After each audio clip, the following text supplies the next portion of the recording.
শয়তান আল্লাহকে চ্যালেঞ্জ দিয়েছিল, আল্লাহ আপনি তো জান্নাতে ঢোকাতে পারবেন না, এতগুলো জান্নাত কেন বানালেন? জাহান্নাম আরো বেশি হলে ভালো হতো। আল্লাহ বললেন কেন? শয়তান বলে, আল্লাহ এই সবগুলারে আমি ওয়াসওয়াসা দিয়ে মুনাফিক বানিয়ে নাস্তিক বানিয়ে জাহান্নামে ঢুকাবো। আমি চ্যালেঞ্জ দিলাম, ডান দিক থেকে ধোকা দেব, বা থেকে, সামনে থেকে, পেছন থেকে, নিচ থেকে, রগের শিরা উপশিরায় ঢুকে, মাজরাত দাম যেখান দিয়ে রক্ত চলাচল করে ওখানে ঢুকেও আমি ধোকা দেব। তো আপনি জান্নাতে ঢুকাবেন কেমনে?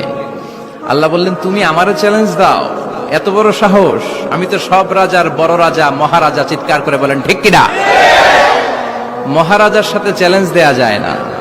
তুমি আমাকে চ্যালেঞ্জ দাও, ওকে ডান, আই টেক ইউর চ্যালেঞ্জ। আমিও তোমার চ্যালেঞ্জ নিলাম। তুমি আজীবন ধোকা দিবা, আজীবন তুমি গোমরা করবা, বেনামাজি বানাবা, জালিম বানাবা।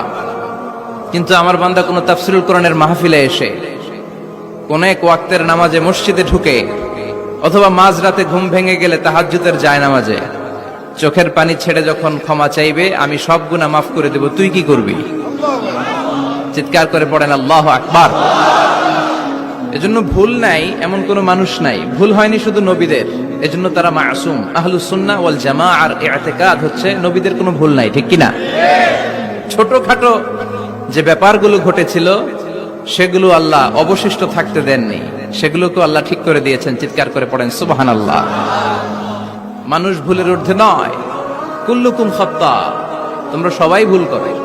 ওয়া খায়রুল খাত্তাইনা তাওয়াবুন, আরে ভুলকারীদের মধ্যে আল্লাহর কাছে শ্রেষ্ঠ ভুলকারী যে লোক ভুল করার পরে তওবা করে কার কাছে?